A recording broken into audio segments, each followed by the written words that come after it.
Hey everybody, welcome back to Jackson Jet Setting. Today I am bringing you my tips and tricks for sailing on Jewel of the Seas. Jewel of the Seas is not Icon, it is not Utopia of the Seas, and it's not one of those Royal Caribbean ships where the ship itself is basically the entire vacation, though it totally can be. This is an older Radiance Class ship, and that means you're going to have to book it with the right expectations. But if you know what you're getting into, there are definitely ways to have an incredible cruise on Jewel of the Seas. So today I want to go through the things that I would tell someone before they sail on this ship. These are the tips and tricks that I tell my clients each and every day at Jackson Jet Setting before they book their cruise. A little quick plug, reach out to jacksonjetsetting.com if you're in the market for a cruise on Jewel of the Seas or any other cruise. I will give you my best advice completely free. Quotes are free and I'm completely free to use. So these are not generic cruise advice tips. It's not pack some sunscreen or bring a lanyard. There are some things I learned from sailing Jewel of the Seas and 17 other Royal Caribbean ships that I want to bring right to you. Some of these are going to be specific just to Jewel of the Seas and specific to shorter Royal Caribbean cruises. Some things that are just going to save you money or at least help you not be annoyed once you get on board. So first, book Jewel of the Seas for the right reason.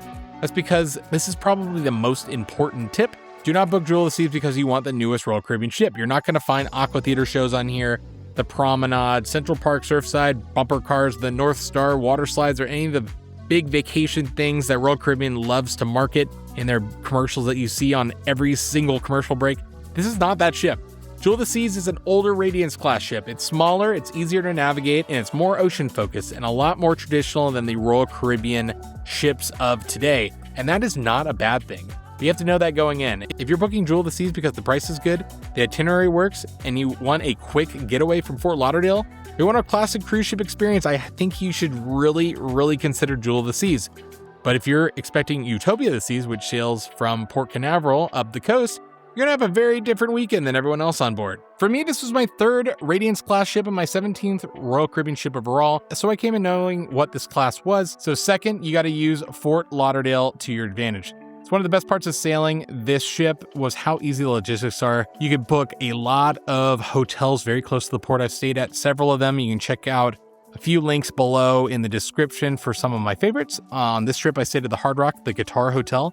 So that was really close to the port, but there are certainly closer options. If you're flying in for this cruise, Fort Lauderdale Airport is maybe a 7-minute ride away. It is incredible getting to and from the ship, so I love that. And if you're driving in, you don't have to deal with all the Miami traffic because it's a little bit further north on the coast. So I would definitely come the night before if you are flying in. That is a big tip for people. You don't want to risk missing your entire cruise vacation because your flight is canceled. That's a mistake I see made over and over again, especially in hurricane season. So if you're sailing anytime in the summer, I would definitely build in an extra day just to get in and relax and start your vacation a little bit early. What's the problem with that? So number 3, I would book all of your activities before you're sailing. And the reason is not to overschedule yourself before your cruise, but because Royal Caribbean does offer really great sales on excursions, drink packages, dining packages before your cruise in the app or online. It is an incredible offer that they offer. It's going to be a lot cheaper than on board. And if you catch a good sale, and you're worried that maybe the price is going to drop even further, the good news is you can cancel and rebook completely free. So I highly recommend doing that. For my cruise here, I booked the unlimited dining package because the package dropped to about $74 plus gratuity for my voyage. That is a killer deal. So I got 3 dinners and 2 lunches for that price in the specialty restaurants.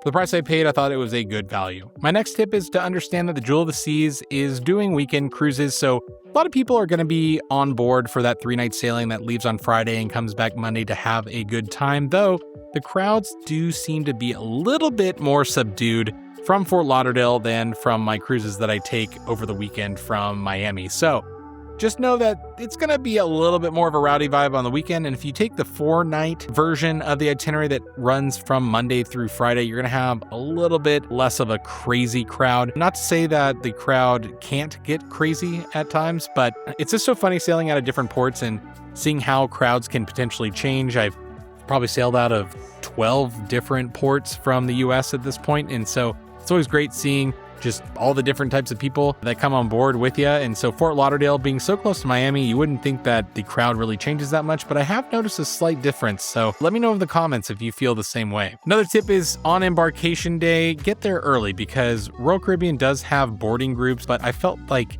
Royal Caribbean lately has really not been following those. They let pretty much anyone into the terminal despite whatever time your boarding pass says, and they process you very quickly and get you on board quickly, starting that vacation a little bit quicker. So for me, I think that is a great tip, is just get there around 10:30, get processed, and around 11:30, they're going to start letting people on the ship unless there's some delay. I always do this, and at Port Everglades, it's nice to arrive a little bit earlier just because of parking logistics or the security check getting into port. Once you're on board, definitely get your lay of the land a little bit. I like to walk deck by deck and see what the ship is like, finding all the nooks and crannies so that, you're not going to discover some really cool area of the ship on the last night of your voyage and you're like, man, I would have spent all my time here. This is so cool.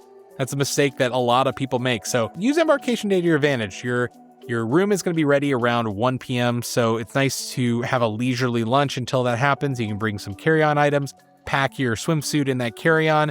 Maybe you can jump in the pool. There's not a lot of water slides or things like that on board. There's a small water slide for the kids, not really geared towards adults on this one, but you can jump in the hot tub and get your vacation going early. Now, if you're looking at what type of cabin to book on Jewel of the Seas, I recommend for all first-time cruisers to book an ocean view balcony. There's a lot of them on this ship. It's just going to give you a great feel of what a cruise vacation can truly be. Though if you're looking to get on board for the cheapest price possible, an inside cabin is not a bad deal for a short weekend cruise like this.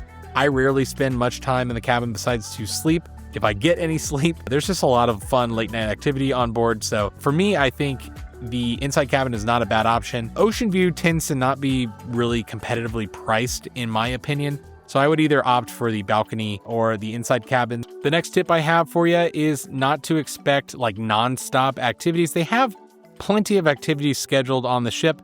They have morning trivia, afternoon trivia. They have all the fun game shows that you know and love. They have the crazy quest on the last night of the voyage. At least it was last night on mine. And they have lots and lots of specialty restaurants and, all of your cruise favorites, but it's not necessarily an overscheduled ship. There's no, extra activities like, zip lining, like on some of the Oasis class ships. You don't have the Ultimate Abyss. You don't have just some of the other fun activities that some of those larger ships have. So just keep that in mind. It's a little bit more of a self-directed ship, and I don't think that's necessarily a bad thing. Jewel of the Seas is just limited by her size, and I think that it is from a different era of cruising, but it still feels like a ship, and a lot of people really want that. So just know what you're getting into. More than likely, you're going to be stopping at CocoKey on Jewel of the Seas with these shorter sailings, and CocoKey is a lovely port. It is easy to get around. It's probably my favorite island of all the private islands in cruising. You dock at the pier, you walk off, and the whole day is in front of you. You can pay extra for Hideaway Beach as an adult. Get an adults only experience. You can pay for entry into the Cocoa Beach Club for a more luxurious day, or there's tons of excursions and on-island activities that you can pay extra for, or you can not spend an extra dime of your hard-earned money and have an amazing day because there are plenty of beaches completely free. You have the Oasis Lagoon, which is a gigantic freshwater pool with a swim-up bar. That is completely free. Of course, the drinks are extra, but your drink package and your internet package works on land. So that is a great added perk that Royal Caribbean provides passengers. So overall, I do think that CocoKey is an awesome day. You can check out my full tour of CocoKey in the description down below. There's a lot to do on the island, and I think that it's just an amazing day. So if you are stopping there on one of your excursions, you're gonna have a great time. Just be prepared a little bit, do a little bit of research, watch my video, and let me know in the comments if it helped. So overall, I think that Jewel of the Seas is an excellent choice for your next cruise vacation.